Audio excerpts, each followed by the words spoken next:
তোমার জন্মদিনে কি উপহার দিব তোমায়? গঙ্গার ঘাটে একটা বিকেল, আমার সাথে জলে পা ডুবিয়ে বসে থাকতে হবে। ঠিক আছে, অফিসে ছুটি নিয়ে নেব। তুমি কিন্তু আমাদের পাড়ায় বাস স্ট্যান্ডে এসে আমায় নিয়ে যেও। আসবো। আচ্ছা শোনো, আরেকটা জিনিস দেবে? দেব। জিজ্ঞেস করবে না কি জিনিস? উফ, ঠিক আছে, একবার কপাল ছুঁতে দিও। ইয়ার এমন কথা কি? কপালের ছোট ছুঁয়ে দিলে বুঝি তৃতীয় বিশ্বযুদ্ধ হয়? অসভ্য ছেলে একটা। ছোটে নয়, হাত দিয়ে ছুঁয়ে দেখো। বিয়ের আগে এসব হবে না। তবে যে হ্যাঁ বললে? তুমি আস্ত একটা বদমাস। এই বলে ফোনটা রেখে দিল তিতলি।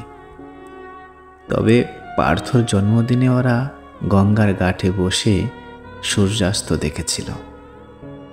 তিতলি আনমনে পার্থর বুকে মাথা রাখতেই পার্থর সিগারেট পোড়া ঠোঁট ওর কপাল ছুঁয়ে দেয়।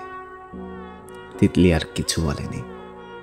তবে ধর্মতলার ফুটপাত থেকে কেনা পাথর, সস্তা টি শার্ট ভেদ করে আস্ত কয়েকটা নিঃশ্বাস ওর বুকে উষ্ণতা রেখে দেয়।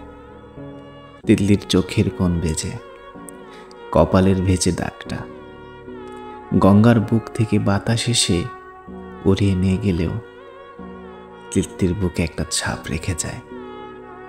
ও ছাপ ভবিষ্যতের, ভালো খারাপের হিসাব নয়, আবেগের গল্প থাকে ওতে।